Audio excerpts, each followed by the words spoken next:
Hello and welcome to GK with BK. In this video, we will again discuss 10 important questions and answers. So let's start. आज का हमारा पहला प्रश्न है, गुलाम वंश का संस्थापक कौन था? फ्रेंड्स, इस क्वेश्चन का आंसर होगा कुतुबुद्दीन ऐबक। दिल्ली सल्तनत जो काल है उसमें हम 5 वंश को देखते हैं, जिसमें गुलाम वंश, खिलजी वंश, तुगलक वंश, सैयद वंश और लोधी वंश।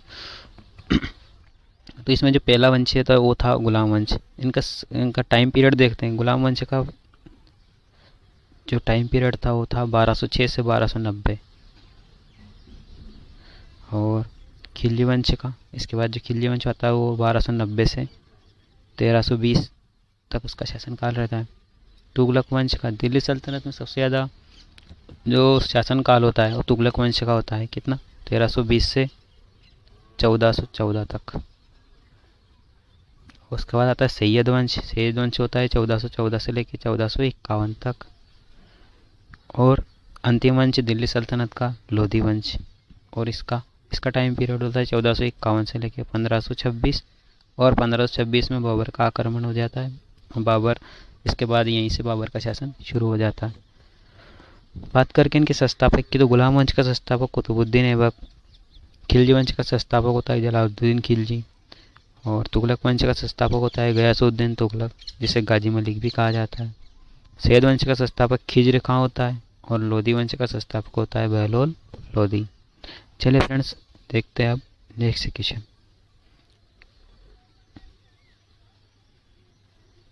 नेक्स्ट हमारे क्वेश्चन है कि संविधान की जो अनुसूची 3 है उसमें किसकी शपथ का उल्लेख नहीं है? फ्रेंड्स, इस क्वेश्चन का आंसर होगा उपरोक्त सभी। संविधान की जो अनुसूची 3 है उसमें संसद के सदस्य, न्यायाधीश और संविधान के जो किए गए महान्यायवादी, इन सबकी शपथ का उल्लेख है अनुसूची 3 में, लेकिन इन 3 लोगों की शपथ का उल्लेख नहीं है, राष्ट्रपति, उपराष्ट्रपति और राज्यपाल। तो फ्रेंड्स, इनकी शपथ का उल्लेख कहाँ है? तो राष्ट्रपति से संबंधित शपथ का उल्लेख है अनुच्छेद 60 में। उपराष्ट्रपति से संबंधित जो शपथ का उल्लेख है आर्टिकल 69 में। और राज्यपाल की शपथ का उल्लेख कहाँ है? राज्यपाल की शपथ का उल्लेख है आर्टिकल 159 में। राष्ट्रपति को शपथ कौन दिलाता है? सुप्रीम कोर्ट का मुख्य न्यायाधीश। उपराष्ट्रपति को राष्ट्रपति शपथ दिलाता है, और राज्यपाल को, इसको हाई कोर्ट का मुख्य न्यायाधीश। चलिए फ्रेंड्स, देखते हैं अब नेक्स्ट क्वेश्चन। नेक्स्ट हमारा क्वेश्चन है, 5 देशों की राजधानियों से गुजरने वाली नदी कौन सी? फ्रेंड्स, इस क्वेश्चन का आंसर होगा डेन्यूब नदी। डेन्यूब रिवर जो है ये 5 देशों की राजधानी से गुजरती है। हंगरी की राजधानी बुडापेस्ट से गुजरती है। स्लोवाकिया की राजधानी जो ब्रातिस्लावा है उससे गुजरती है। और ऑस्ट्रिया की राजधानी वियना उससे गुजरती है। सर्बिया की राजधानी है बेलग्रेड, उससे भी गुजरती है डेन्यूब नदी। बात करते हैं ये कौन सा महाद्वीप में है, तो ये यूरोप महाद्वीप में बहती है। और यूरोप महाद्वीप की वजह से सबसे लंबी नदी तो ओल्गा है, ओल्गा नदी, लेकिन 5 देशों की राजधानी से गुजरती डेन्यूब नदी।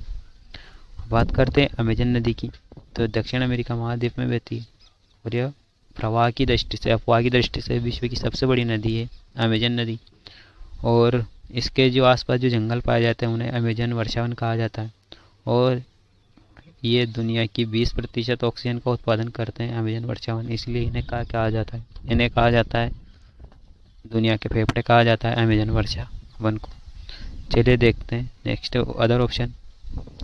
बात करते हैं अदर ऑप्शन की, तो नाइजर नदी ये भी अफ्रीका महाद्वीप में बहती है। इसको पोम ऑयल रिवर भी कहा जाता है, palm oil river. Congo Zaire, यह भूमध्य रेखा को 2 बार काटने वाली नदी, कांगो और जायर नदी।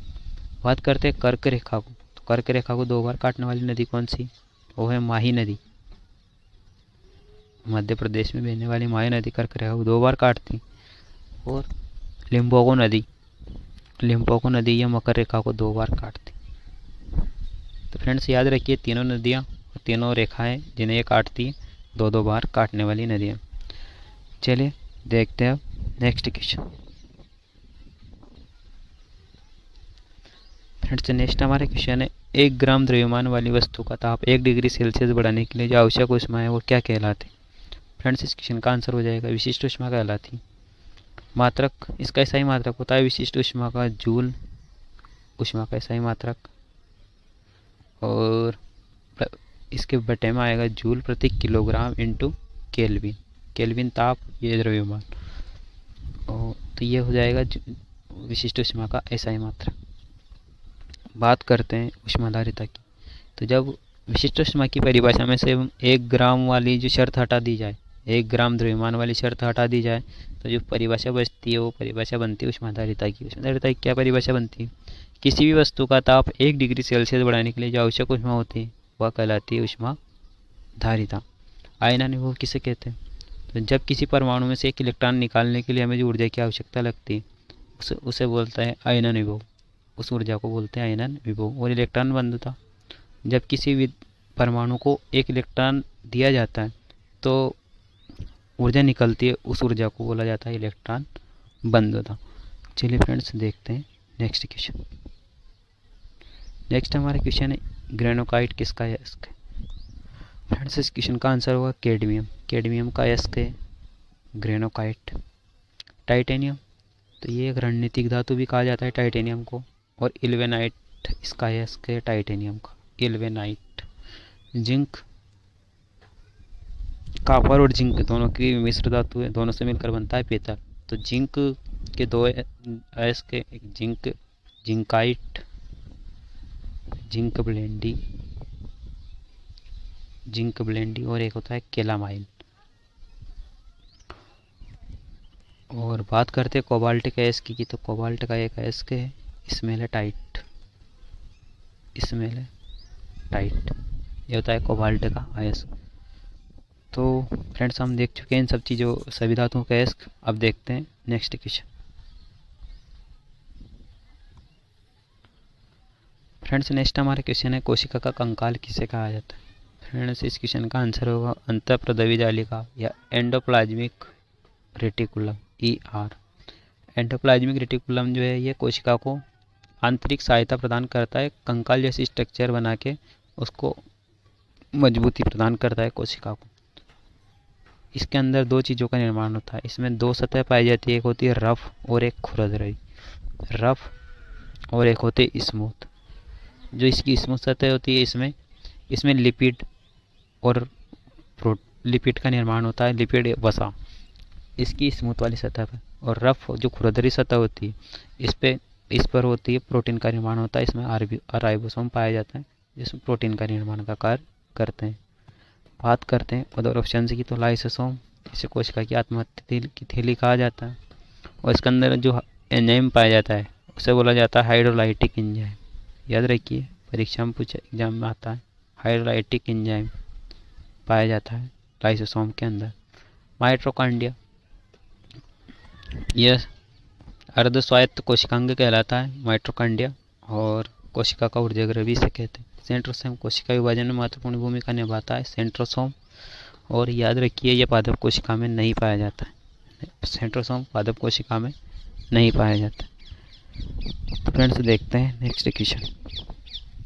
नेक्स्ट हमारा क्वेश्चन है गेटवे ऑफ इंडिया कहाँ स्थित है? फ्रेंड्स इस क्वेश्चन का आंसर होगा मुंबई में स्थित है gateway of India. India gate तो वैसे दिल्ली में स्थित है, लेकिन गेट वे ऑफ इंडिया स्थित है मुंबई में। इसका निर्माण किया जाता है 1911 में, जब दिल्ली दरबार का आयोजन हुआ था उस समय इसका निर्माण करवाया जाता लॉर्ड हार्डिंग के द्वारा। बात करें और दिल्ली दरबार की, तो दिल्ली दरबार का आयोजन 1903 और 1877 3 बार किया जाता है। 1877 में भी किया जाता है, 1903 में किया जाता है, 1911 में किया जाता है। इस समय वाइसराय 1911 के समय तो लॉर्ड हार्डिंग थे, 1903 में लॉर्ड कर्जन थे, और 1877 इस समय भारत का वाइसराय थे लॉर्ड लिटन। रेगुलेटिंग एक्ट के लिए फेमस है लॉर्ड लिटन। चलिए देखते हैं नेक्स्ट क्वेश्चन।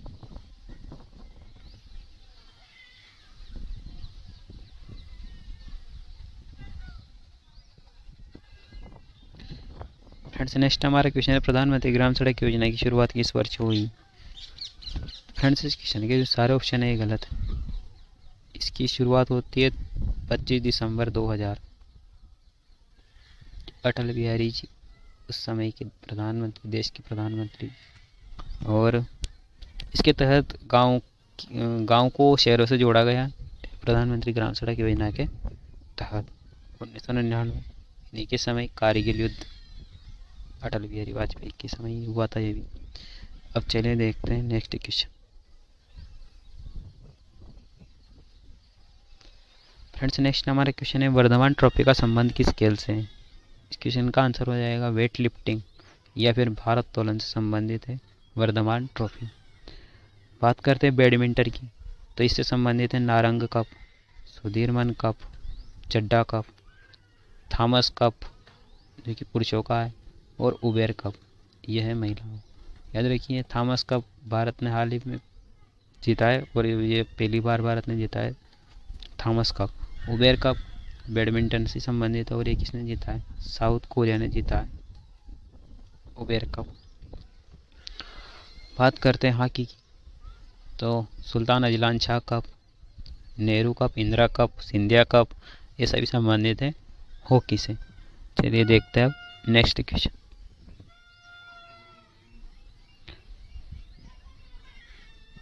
फ्रेंड्स नेक्स्ट हमारा क्वेश्चन है, 4 दिवसीय प्रसिद्ध अम्बुबाची का मेला किस राज्य में आयोजित किया गया है? फ्रेंड्स इस क्वेश्चन का आंसर होगा असम।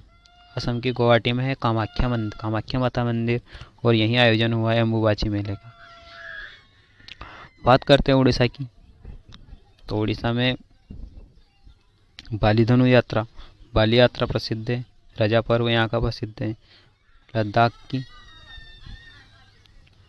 तो लद्दाख में फेमस है स्पुतिक गस्टर त्यौहार, अभी मनाया गया था। और अरुणाचल प्रदेश में तोरगिया फेस्टिवल मनाया गया था अरुणाचल प्रदेश। असम में लोकसभा सीटें 14, राज्यसभा सीटें 6 और 126 वहाँ की विधानसभा सीटें हैं। मुख्यमंत्री हेमंत बिस्वा शर्मा। तो चलिए फ्रेंड्स कमेंट बॉक्स में बताइए कैसा लगा आपको हमारा वीडियो। अभी तक आपने हमारे चैनल को सब्सक्राइब नहीं किया है तो चैनल को सब्सक्राइब कर लीजिए ताकि आपको वीडियो के नोटिफिकेशन मिलते रहें। तो चलिए फ्रेंड्स, थैंक्स फॉर वॉचिंग।